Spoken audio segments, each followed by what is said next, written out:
Good afternoon, everyone. My name's Luke Falk. I'm the Chief Operating Officer of Clean Path New York for Energy Re, which is one of the companies developing the project. I'm pleased to present this information session today on Clean Path New York. Clean Path is a public-private collaboration between three entities: the New York Power Authority, which is the largest state public power organization in the country; Invenergy, the nation's largest owner and developer of renewable energy assets; and Energy Re, a New York-based renewable energy developer with significant experience building and operating large infrastructure projects here in New York. There are team members from every organization here today, and we're available after this session to answer any questions that we can't get to in the Q&A. So come find us. So, a little bit about the project. In 2019, New York State passed one of the most ambitious climate laws in the world, which is known as the New York State Climate Leadership and Community Protection Act. The law calls for the swift and renewable transition to clean energy sources that will improve New York's air quality, create green jobs, and reduce the state's reliance on foreign sources of fuel. And to meet these goals, we need to increase the state's renewable energy supply and modernize the state's grid so that the power can be delivered where and when it's needed. Clean Path is designed to help solve that challenge with 3,800 megawatts of new emissions-free wind and solar power and 178-mile all underground or underwater transmission line to deliver that clean energy to millions of New Yorkers. The project is entirely located within New York and represents an $11 billion investment in the state's energy future. Clean Path will create more than 8,300 good-paying jobs in New York, avoid 49 million tons of carbon emissions by 2040, which is the equivalent of taking 9 million cars off the road, reduce fossil fuel-fired air pollutants from New York's electric sector by more than 20% every year after it comes online, and will increase New York's energy independence and energy security by lessening our reliance on foreign sources of fuel. The transmission line, which is the focus of this public statement hearing, will be installed entirely underground and underwater, which increases resiliency and protects the power supply against extreme weather. The project uses high voltage direct current, or HVDC technology, which is the most efficient means of safely transmitting energy over long distances. The HVDC energy is converted to AC energy at 2 points of interconnection at the southern and northern ends of the route. This conversion from AC to DC and then back again is what allows us to facilitate the project, given that the rest of the grid operates on AC power. The route is designed to minimize potential community and environmental impact. We're committed to working with communities and stakeholders at every stage of the project to ensure that this work is undertaken responsibly. The proposed transmission link route begins in Delaware County and travels southeast following existing rights of way owned or controlled by the Power Authority and the New York State Department of Transportation for approximately 116 miles. Where it then enters the Hudson River around the Newburgh area and travels down the river for 20 miles. We make landfall again in Westchester in the Peekskill area so that the route can avoid the ecologically sensitive areas of the river around Havistraw and Croton Bays. The project primarily follows New York State DOT rights of way for approximately 10 miles through Westchester to Croton, where it enters the Hudson River again and continues south for approximately 27 miles to the Harlem River and East Rivers. The total submarine routing is approximately 47 miles. The link exits the East River at Randall's Island. This is all in the New York City area, and travels east to Queens. It then travels underneath New York City streets controlled by the city DOT for approximately 3 miles before terminating at an electrical substation owned by Con Edison called the Rainey Substation. There will be a converter station at the northern and southern ends of the transmission link. The northern converter station is in Delhi, adjacent to NYPA's Marcy South transmission lines, 1 mile east of the Fraser substation. The southern converter station is adjacent to NYPA facilities in what's called the Astoria Energy Complex, which is in Queens. Each site will be approximately 4 acres utilized to house the converter stations. So a little bit about the project history, how we got to where we are today and what comes next. In 2021, New York State issued a request for proposals for large-scale renewable energy projects, and CleanPath was selected later that same year. From there, NYSERDA, which is the New York State Energy Research and Development Authority, the authority that issued the request for proposals, submitted a petition containing our contract with NYSERDA to the Public Service Commission for review and approval, which was granted in April of 2022.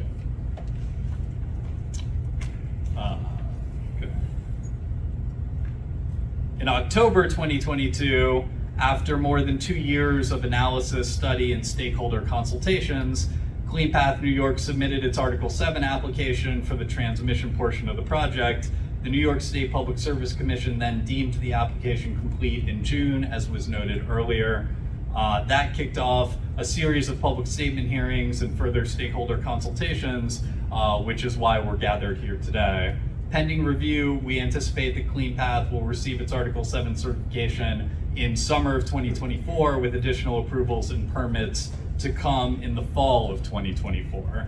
We expect to begin construction at the end of 2024, kicking off a roughly 3-year construction period. It's worth noting that that won't be continuous for every foot of the route. There will be 30 months of construction, but it'll be varied in time depending on each location. And we expect to be operational in 2027. So I'm going to kick it over to Gordy Gray, Vice President of Transmission for Invenergy, and he's going to take you through some of the other elements of the project. Good afternoon, everyone. So as Luke mentioned, I'm going to talk you through the construction process of the project, which is a total of 3 years, but because it's in phases and segments, the actual activity in any given area is going to be much shorter at any one location. So to walk through the actual sequence of the process, the sequencing begins with site preparation, which includes the installation of erosion and stormwater controls where applicable. On land, that may also include tree clearing and vegetation removal in some locations as necessary, and existing access roads may be upgraded and extended as needed. In parts of the route where we're near roadways, site preparation will include installation of traffic control devices to ensure the safe and efficient flow of traffic around construction. So the next step of the process is the excavation of the trench, and then that will be followed by installation of the conduits within the trench. The typical dimensions of the trench are about 3 feet wide and 5 feet deep, and after which the trench is backfilled. The next step in the process is to pull the power cables through the conduits that have been installed in the trench, and then the individual segments of cables are spliced together to connect them. The cables, there are 2 of them. They're about 5 inches in diameter, about the width of a bagel, and that carries the full 1,300 megawatt capacity of the project. After that's complete, the site is cleaned up, restored, and revegetated, and all roads will be restored to pre-construction condition or better, And then during the operational phase of the project, there will be 0 air, water, or sound emissions from the cable. Turning to the marine segments of the route, the submarine cable is installed in the riverbed using a cable burial tool, and that tool is towed and connected to a cable vessel. And the vessel feeds the cable into the tool as the installation system navigates forward along the designated route in the river. The cable route and the burial depth are both designed to protect against impact and exposure of the cable from potential man-made or natural risks. And installation will be designed to maximize the well-being of the river ecosystem and marine economy by limiting the duration of construction activity. And now I'll turn the presentation back over to Luke to share information about Clean Path New York community benefits.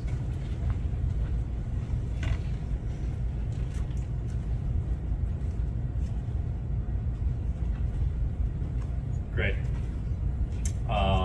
Clean Path New York will deliver significant tangible public health and air quality benefits to New Yorkers across the state, including, like we said before, 49 million tons of avoided carbon emissions by 2040.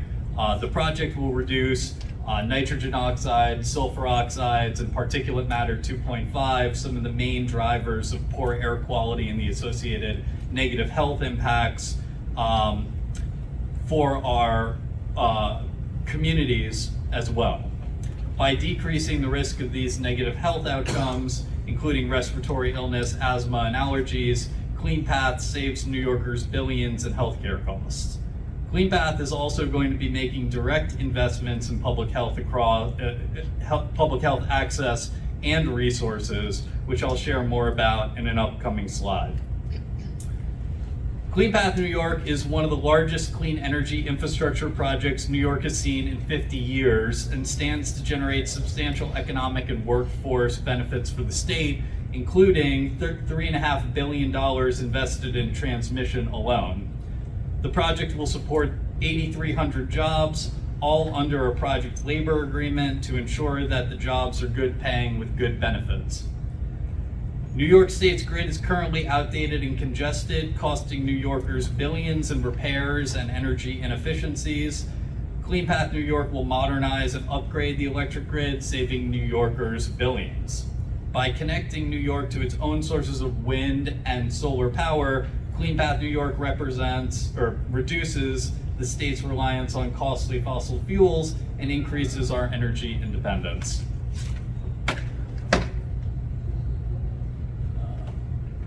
As part of our commitment to New York, Clean Path is constituting a $270 million community investment fund designed to support education, workforce development, public health, and climate solutions across the state. These investments will be designed and directed based on collaborative, stakeholder-driven processes to support initiatives across workforce development and education to expand pathways and opportunities in the growing green economy, public health access and medical services, regional environmental conservation, and clean energy initiatives such as electrification retrofits, parkland restoration, and more. Meaningful ongoing public engagement is at the core of this project, and we're always seeking feedback from our communities on the project itself, as well as ideas on how we can reach and communicate with New Yorkers even more impactfully as the project progresses. Clean Path New York materials are translated into multiple languages and available on our website in recognition of the diverse communities and people that call New York home. There are several members of the Clean Path New York team here today, and you can identify us by our name tags, except for me, because I forgot to put mine on. We encourage anyone who has specific questions or feedback to find one of us after the hearing, and we'll do our best to get you the information you need. Beyond today's hearing, you can call and email Clean Path New York using the contact information listed here, and you can follow the project's progress on cleanpathny.com, which is our website, or social media. Our handle is CleanPathNY. We're on Instagram, we're on X, or what used to be called Twitter. So you can check us out there. We're looking forward to hearing from you, and thank you for having us. And I think that the way that we've been doing this is that now we're going to open up the floor to questions, after which the public statement hearing will begin, and anybody who wants to read their comments into the official record can have an opportunity to do so. So, does anybody have any questions? Okay, some people do. Let's start in the front. Okay, thank you. My name is Star Hesse. I don't know if you can hear me with the mask. I can hear you. Take it down for a while. But, I had some questions. As I understood your presentation, 100% of the electricity that will be transmitted by this new line is green energy? That's correct. Non-polluting? Yeah, so the question was, is it true that this transmission line is going to be dedicated to transmitting exclusively emissions-free green energy? And the answer is yes. It is going to be a dedicated resource for the transmission of emissions-free power. Okay, then my other question is, you mentioned environmental impact studies. Can we access those to see what was found about this project and how it complies with that? Yeah, so the question is there publicly available information about our environmental impact analysis that we've performed already? The answer is yes. The Department of Public Service has a website that they call the DMM, that was made reference to earlier. That's a document repository, essentially, that tracks all of their active proceedings and cases. Clean Path New York is on that website, and our whole application is available publicly. And that application is very extensive. Like, candidly, it's extraordinarily exhaustive and extensive. And there are several sections about environmental impact and how we contemplate the evaluation of those impacts. I have two more questions. One is, you mentioned that the trenches that will be dug for the underground burial of these cables were 5 feet deep and 3 feet across. Yeah. What is the depth of the cable being laid in the water? Yeah, so the question is, on land, we have a 3 by 5 foot duct bank where the cables live underground. The question is, when we are in the riverbeds of the Hudson or Harlem rivers, what is the burial of depth in those submarine locations? And the answer is that's part of what we are evaluating as part of our settlement negotiation with DPS. So I don't think there's a definitive answer, but when there is, it will be publicly available. Okay, and my last question is, if you have areas where you're digging trenches now to put these cable sections through, the Catskills are notorious for being mountains, and when you hit bedrock, Yeah. how is that trench going to be dug? Yes, so the question is, the Catskills have some topography and some rocks, so isn't it difficult to dig a trench? Answer is, it is difficult to dig a trench. Gordy Gray, you want to elaborate? Yeah, so our primary approach will be, ripping rocks with trenching equipment. If the rocks are so hard that that's not the case, blasting is available as sort of a last resort. But if we do conduct blasting, it'll be under a plan that's approved by DPS that protects any nearby properties. The charges will be very small because it's a small trench that we're digging, so any impacts will be avoided through that process. Okay, thank you. Yes. Obviously, my first concern would be for land, fauna, flora, marine life, which I would like to compare in my own research with where this was previously done, which I just found out, the Champlain project. would this project involve any kind of eminent domain issues? Yeah, for so the land the question was, are there similar projects done elsewhere?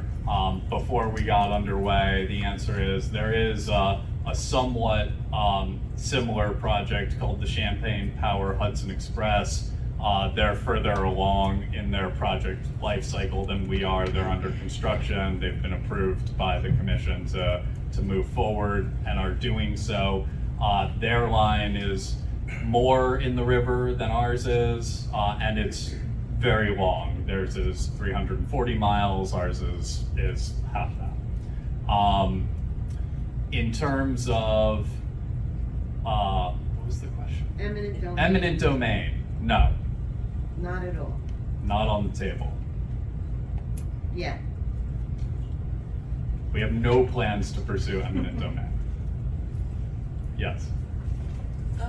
Working off what you and Star were discussing, so the green power, I guess I'm trying to fathom. So the Fraser substation is not well known for having a tremendous amount of green power. Am I to understand that you're going to build a lot of windmills, solar, whatever, to create all that green power? Like, where is the green power originating?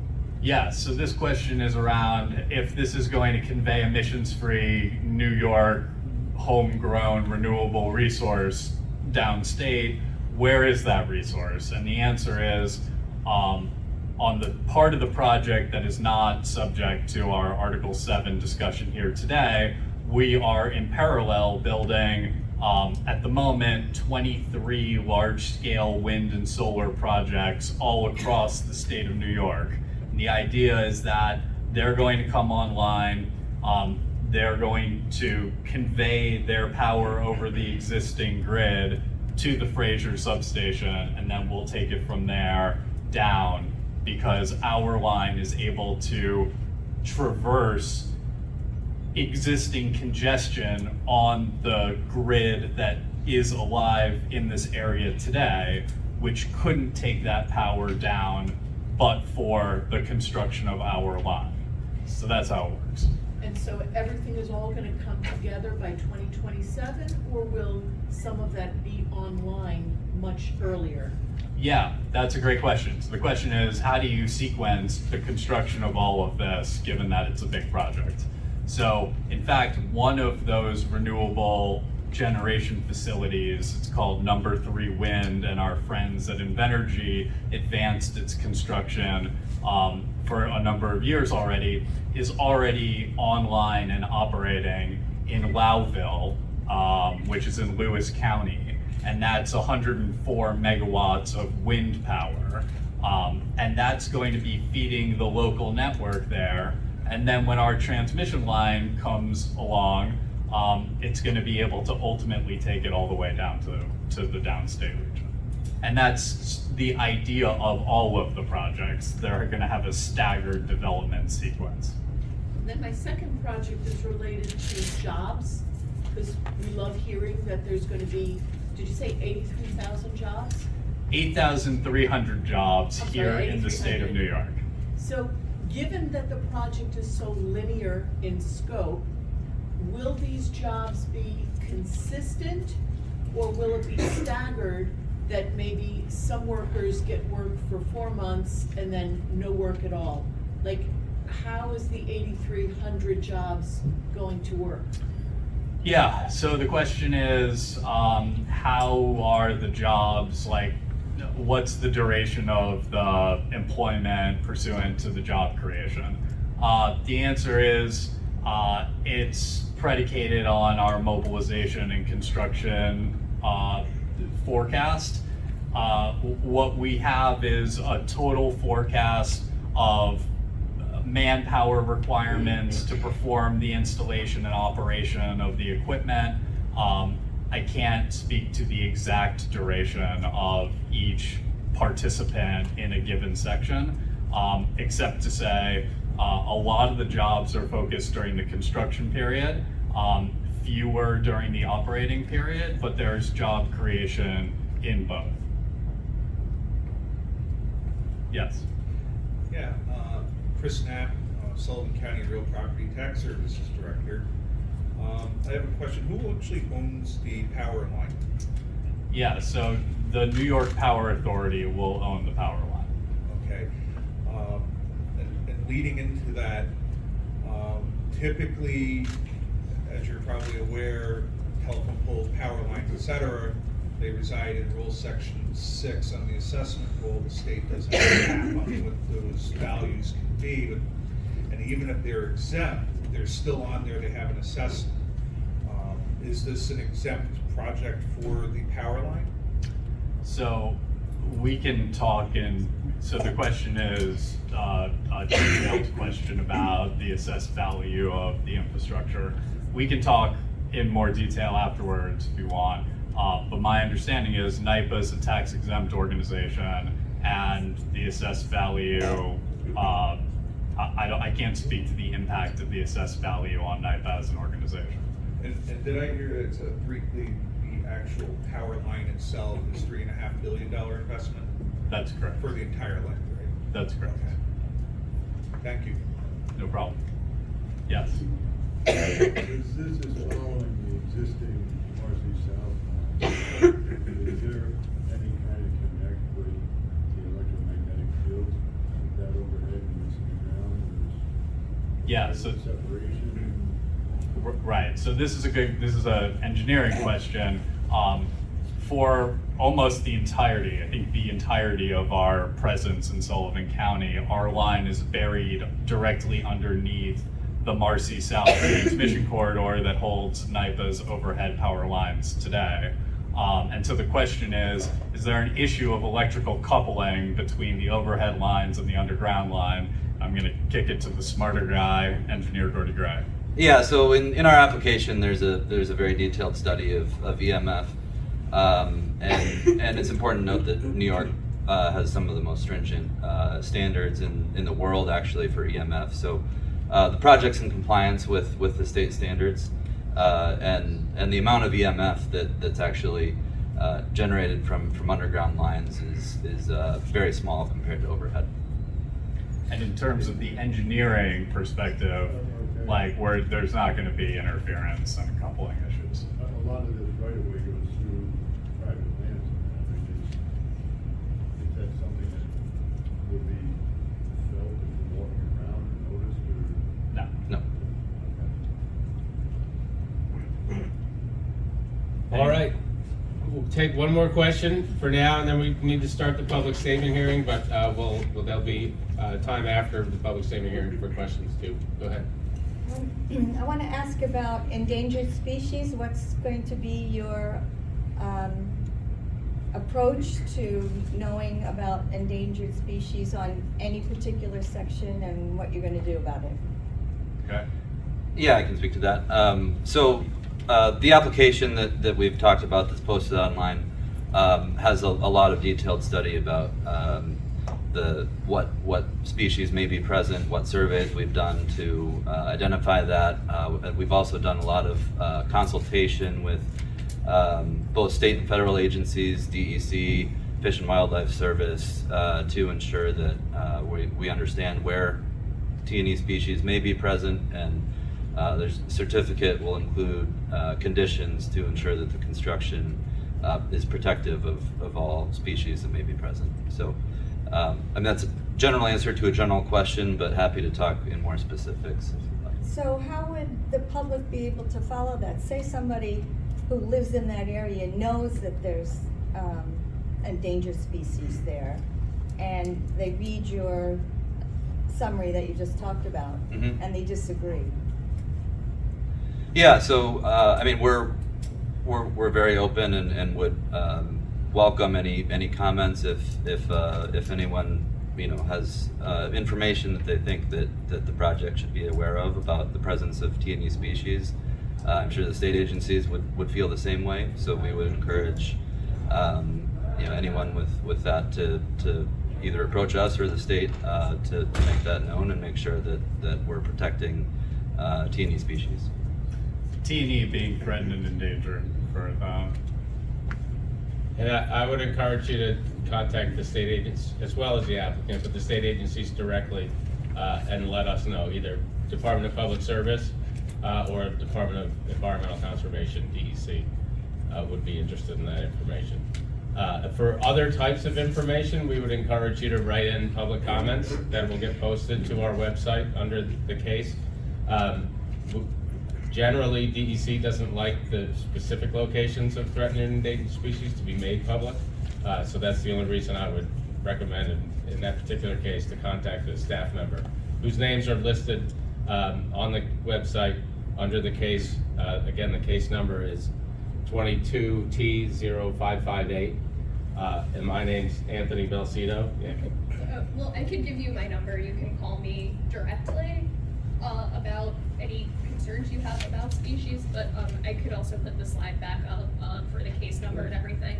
We'll post the slide, which will have all the information on how to submit public comments for anyone who's interested in doing that after today.